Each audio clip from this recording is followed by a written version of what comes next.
మొదటి మహాత్ముడు. ఈ దేశంలో అనగారిన ప్రజలకు విద్యనందించినటువంటి విద్యా ప్రదాత, ఉపాధ్యాయుడిగా, సంఘ సంస్కర్తగా, గాయకునిగా, నాయకునిగా సమాజ హితాన్ని కాంక్షించినటువంటి గొప్పైన వ్యక్తి మహాత్మా జ్యోతిబా పూలే యొక్క కార్యక్రమం నిర్వహించడం.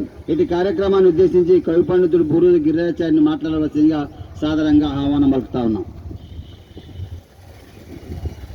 ఈరోజు భారతదేశంలో ప్రప్రథమ సామాజిక కార్యకర్త, మహనీయుడు మహాత్మా జ్యోతిరావు పూలే గారి జయంతి కార్యక్రమాన్ని నిర్వహిస్తున్న ప్రియమిత్రులు రాజారాం ప్రకాష్ సార్ గారు, అట్లాగే రజక సంఘ నాయకుడు రిటైర్డ్ మిలిటరీ సోల్జర్ బండలయ్య గారు, రిటైర్డ్ ఇంజనీర్ శ్రీనివాసులు శెట్టి గారు, ఆర్టీసీ తిరుపతయ్య గారు మరియు దళిత సామాజిక నాయకుడు కురుమయ్య గారి కార్యక్రమానికి ఇచ్చేసిన అందరికీ స్వాగతం పలుకుతూ, భారతదేశంలో సామాజిక కార్యకర్తగా, సంఘ సంస్కర్తగా, విద్యావేత్తగా పేరుగాంచిన మహాత్మా జ్యోతిరావు పూలే గారు ఆ రోజులో అంటరానితనం నిర్మూలన, కుల వ్యవస్థ నిర్మూలన కోసం కృషి చేసిన మహనీయుడు, అనగారిన సూత్రులకు విద్యను అందించిన మహనీయుడు. అందుకే ఆయనకు విద్యా ప్రదాత మహాత్మా జ్యోతిరావు పూలే గారని అంటారు.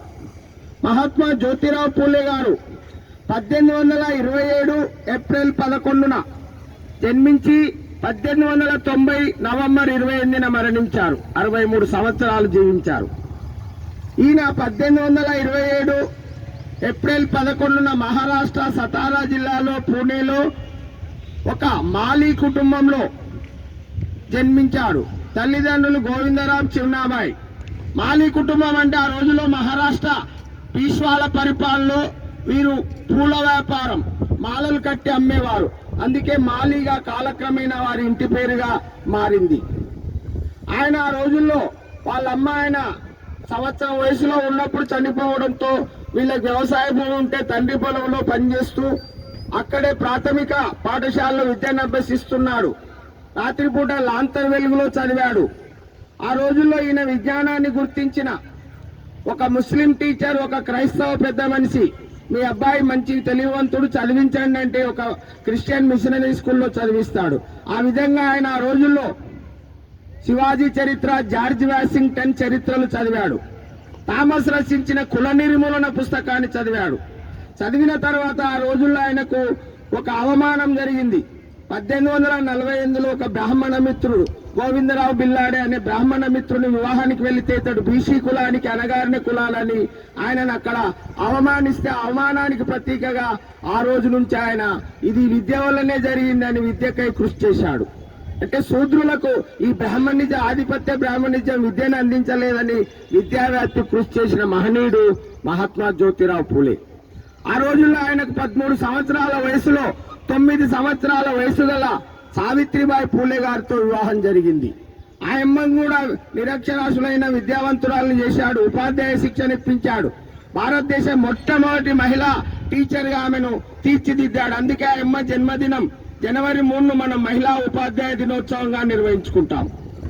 కనుక ఆ రోజుల్లో వాళ్లకు మొట్టమొదట 1848లో పూణేలో మొట్టమొదటి బాలికా పాఠశాల స్థాపించారు. తర్వాత 52 పాఠశాలలు స్థాపించారు. ఈ దేశంలో ప్రాథమిక విద్య నిర్లక్ష్యానికి గురవుతుందని హంటర్ కమిషన్ కు నివేదిక ఇచ్చాడు. ప్రాథమిక విద్యను భారతదేశంలో ప్రవేశపెట్టండి అని. కనుక ఆ రోజుల్లో వీళ్ళు పాఠశాలలు పెడుతుంటే అమ్మను అవమానించిండు. ఆ రోజుల్లో షేక్ ఉస్మాన్, ఆయన సోదరి షేక్ ఫాతిమా వీళ్ళు ఇంటినిచ్చి వాళ్ళను ప్రోత్సహించిండు. కనుక ఈ విధంగా భారతదేశంలో ఆయన చేసిన కృషి అనన్యమైనది. గులాంగిరి, చెర్నకోల అనే పత్రిక, గులాంగిరి అనే పుస్తకము, తర్వాత దీనబంధు అనే పత్రిక, ఇట్లా ఎన్నో పుస్తకాలు, శివాజీ చరిత్ర రాశాడు. తర్వాత చాలా మహనీయుల చరిత్ర, తృతీయ రత్నము, ఇట్లా చాలా పుస్తకాలు కూడా. చెర్నకోల గులాంగిరిలో కుల వ్యవస్థను నిర్మించడానికి గులాంగిరి అవసరం లేదు, ఈ దేశంలో అందరు విద్యావంతులైతే వాళ్లే మారుతారని, మొట్టమొదట స్త్రీలలో విద్య రావాలి, కుటుంబానికి స్త్రీలే ముఖ్యమని స్త్రీల విద్యకై కృషి చేసిన మహనీయుడు మహాత్మా జ్యోతిరావు పూలే. వీళ్ళకి పిల్లలు లేరు. ఆ రోజుల్లో ఆయన వితంతు పునర్వివాహం చేశాడు. అంటే చిన్నప్పుడే పసిపిల్లలు ముసలివాళ్ళకి ఇస్తే వాళ్ళు ముసలివాళ్ళు మరణిస్తే ఆ విధంగా ఒక బ్రాహ్మణ స్త్రీ వితంతు అయితే ఆమె కుమారుని యశ్వంతును పెంచుకుంటాడు, బ్రాహ్మణ పుత్రుణ్ణి. ఆయనే ఈమెకు సావిత్రిబాయి పూలేకి అంతిమ సంస్కారం చేస్తాడు. అంతకుముందు మొట్టమొదటి ఇంకో విషయం ఏమిటంటే, పూలే గారు ముందు చనిపోతే ఈ అమ్మ పూలే శవానికి అంటే ఆ శవం ముందు నడిచి దహన సంస్కారాలు చేసింది. ఆద్యురాలు, మార్పునకు ఆద్యురాలు. ఈ విధంగా భారతదేశంలో వీళ్ళ చేసిన కృషి విద్యకై ఇద్దరు మహాత్ములు అంటే మహాత్మా జ్యోతిరావు పూలే అమ్మగారు కూడా, ఆమె కూడా మహనీయురాలు కనుక వారి సేవలు ఈ దేశంలో సూర్యచంద్రులున్నంత వరకు నిలిచుంటాయి. 1970 ఈయనకు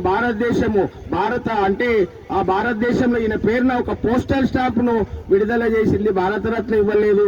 మహాత్మా జ్యోతిరావు పూలే గారు కూడా భారతరత్న ఇచ్చి ఈ దేశంలో మార్పులకు విద్యకై కృషి చేసిన మహనీయుడుగా, మహాత్ముడుగా ఆయనకు ప్రజలే ఇచ్చింది ఆ బిరుదు. విద్యకై అనగారిన అతిశూద్రుల ఎస్సీ ఎస్టీ బీసీ మైనార్టీల కొరకు అగ్రకుల ఆధిపత్య చెర నుంచి వీళ్ళకి ఇద్దే ఎందుకంత లేదని గుర్తించి విద్యావ్యాప్తికై కృషి చేసి అనగారిన శూద్ర వర్గాలకు విద్యను అందించిన మహనీయుడు కనుక ఆయన స్ఫూర్తితో ఈనాడు కూడా చాలా మంది విద్యకు దూరంగా ఉన్నారు. అంటే పేదరికం వల్ల దూరంగా ఉన్నారు కనుక. ఇంకొక విషయం, అంబేద్కర్ గారు ఈయన ప్రజాస్వామ్యానికై సామాజిక మార్పు ద్వారా ప్రజాస్వామ్యం సిద్ధిస్తుంది చెప్పినందుకు అంబేద్కర్ గారు ఈయన నా గురువుగాని ప్రకటించుకున్నారు కనుక అటువంటి మహనీయుని చరిత్రను చదువుకొని సామాజిక మార్పుకు కృషి చేయాలని తెలియజేస్తూ ముగిస్తున్నాను. జోహార్ మహాత్మా జ్యోతిబా పూలే.